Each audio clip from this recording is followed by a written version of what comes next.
White Brits are going to be a minority in Britain within the next 40 years. That's what the stats predict. The white British population will decline from 73% now to 57% by 2050 and then below 50% by 2063.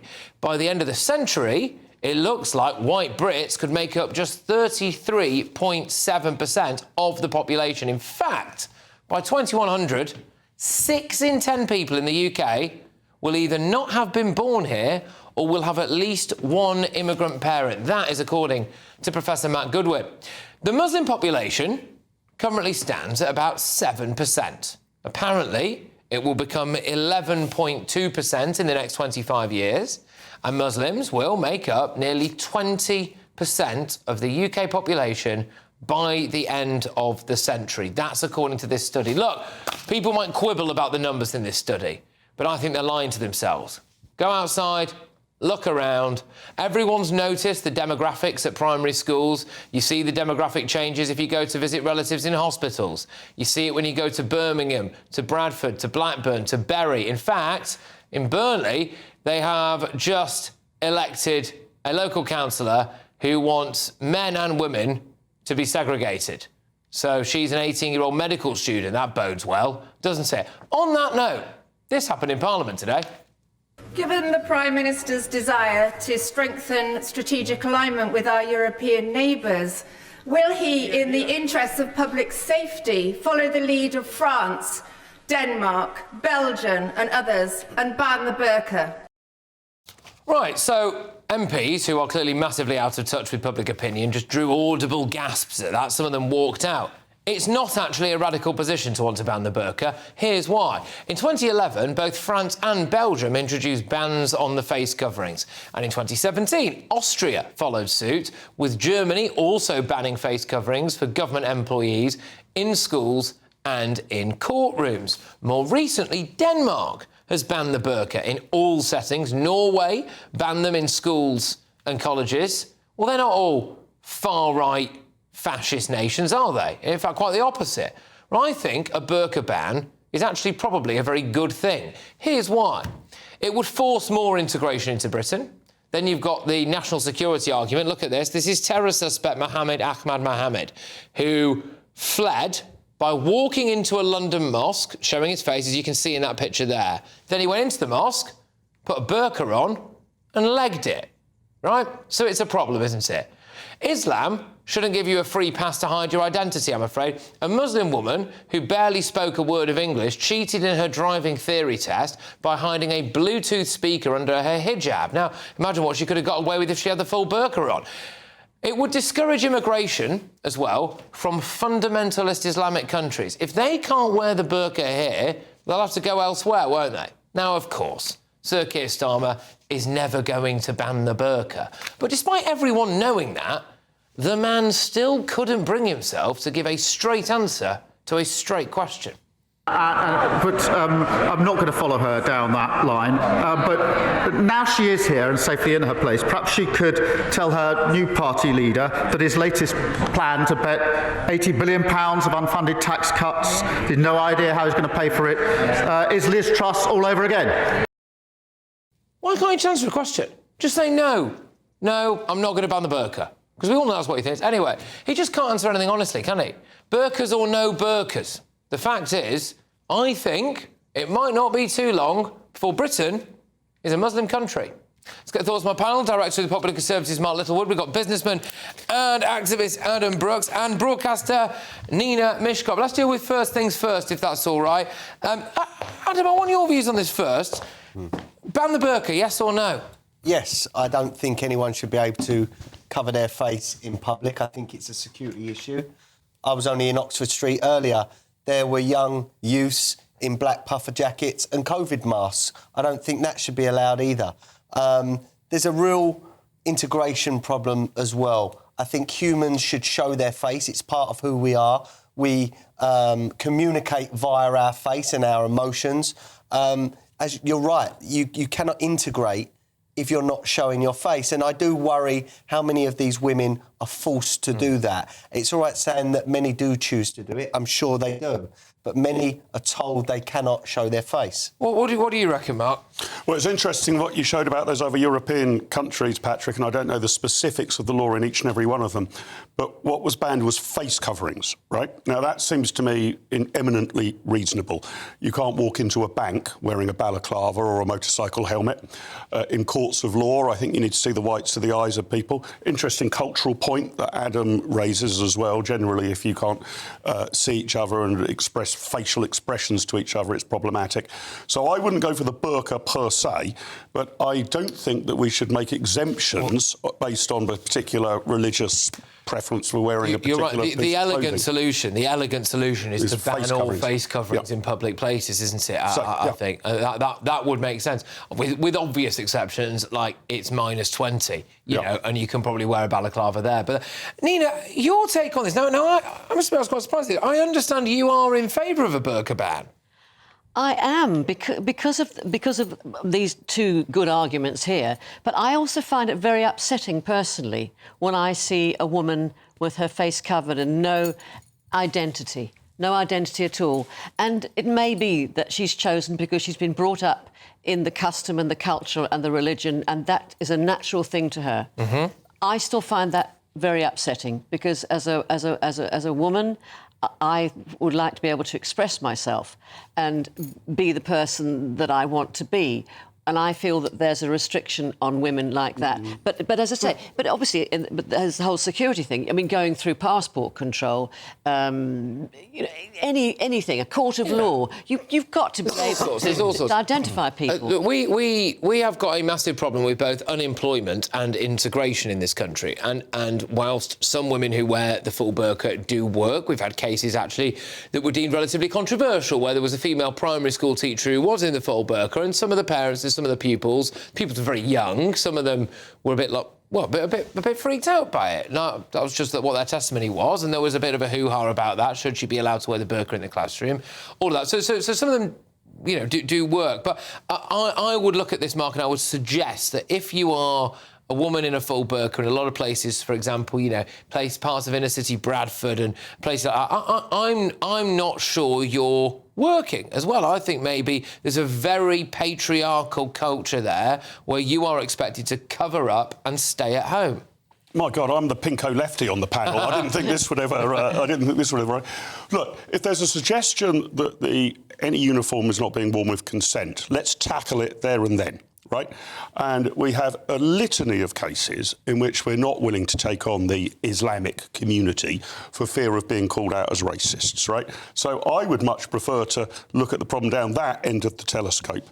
To Nina's point, I mean, that she's upset by seeing this. Well, OK, but, I mean, in a free society, people can wear things that upset you. You might get upset by seeing people, I don't know, in Hell's Angels gear or whatever. That's very true. All sorts of things, or a rival football outfit. But women have been oppressed for centuries. Yeah, I agree that there is an interesting question about whether we test that people are wearing this genuinely in a consensual way. But women have been oppressed for centuries and centuries and centuries. It's only in the last century that women have had the freedom to make choices and be independent, earn their own living, and choose what to wear. And choose what to wear, exactly. Let's not give them a tool to be able to oppress women anymore. But the thing is, also, secular. I don't think the state in any country should be pushing any religion, and that includes this country. I don't believe in Christian schools.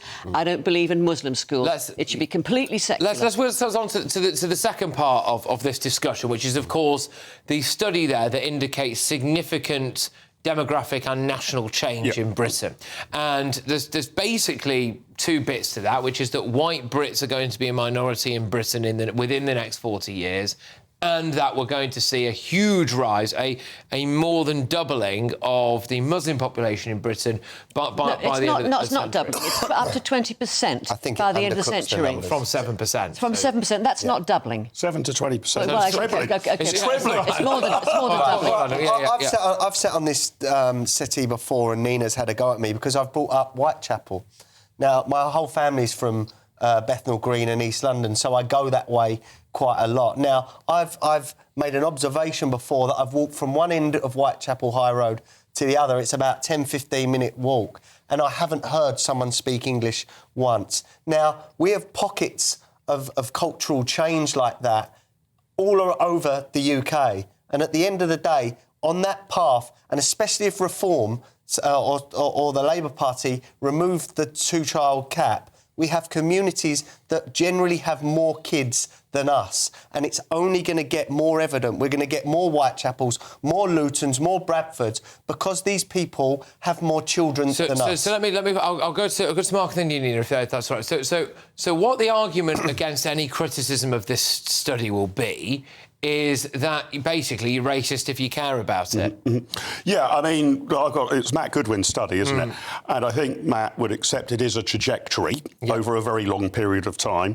I was just in the break crunching the numbers. On the present trajectory, if you were to look at Italy's population, in 150 years' time, it will fall to zero on the present drops. So you've got to be very careful about population predictions over this period. And I know Matt would be. He would be saying on the present trajectories. My particular concern isn't with colour, white versus brown, black, or anything else. It's with cultural assimilation. Yep. Right? That is the key thing that we have not been able to do. Having had a proud history of it until I would say about 15 or 20 years ago, of assimilating cultures quite well, we have now got exactly these pockets that Adam was talking about, enclaves of a completely different culture in our own country. So I think rather than, worrying about exactly what child benefit white Christians should have against Pakistani Muslims should have, we've got to have a much more robust approach at national level to really support British culture. And Nina's view of having a secular state, if you were to say model it on France, that's exactly what they do in France. Well, exactly. They have a very firm national culture, whereas we're very wishy-washy and say, come one, come all. Could I ask you, Nina, do you think that all it takes to seriously be British is to just have a British passport?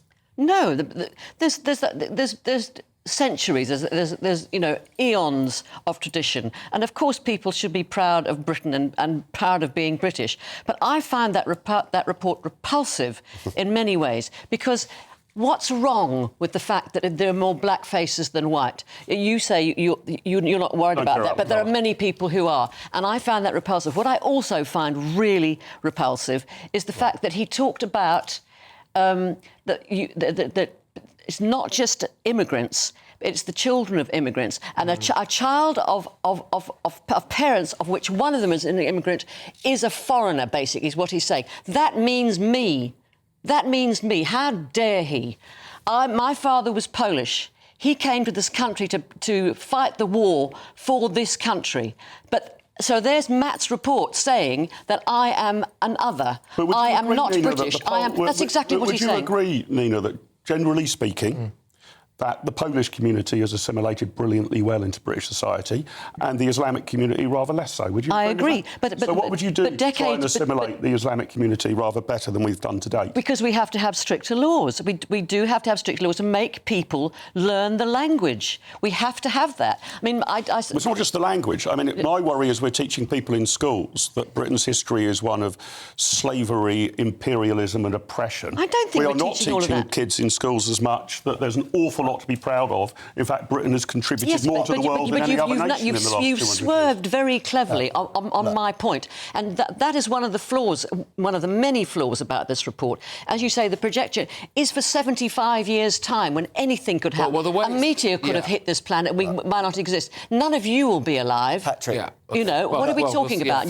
Pure projection. Facts and stats cannot be racist. What annoys me... But a report can be racist. No one would ever dare say that Japan or Nigeria are a racist country for trying to protect their ethnic makeup. It's never going to happen. Japanese are fairly racist, But let me tell you now, everyone wants to attack this country for us wanting to protect our heritage, our culture. Our flag is even deemed racist to people that bloody live here, and it is annoying. Because it's used in an aggressive fashion. It's used in an aggressive fashion. Look, I think it's if the results of this study turn out to be anything like true, I think it should be a bit of a wake-up call for people, because it's an uncomfortable thing to say, but we've been led by a lot of people who, for a long time, in my view, have said the only thing that it takes to make you British is to have the British passport. Well, that's rubbish. If you arrive from a different country and then you get a British passport, OK, technically, on paper, you're British, but you're not British, are you? And then there are big problems with it. I just think, why should we be called racist for wanting to keep Britain? And to keep Britain white, because that's part of the... No, but it starts off by... And it's not... It's not by saying that. It's not about keeping Britain starts by white. saying It's that. about a shared cultural identity. And think about that time frame, OK, for white Brits to be a minority in Britain within the next 40 years is nuts. My kids will be middle-aged by that That's time. a rapid change. That is a rapid That's a real change of country. Let's just remember, this is a projection by one man.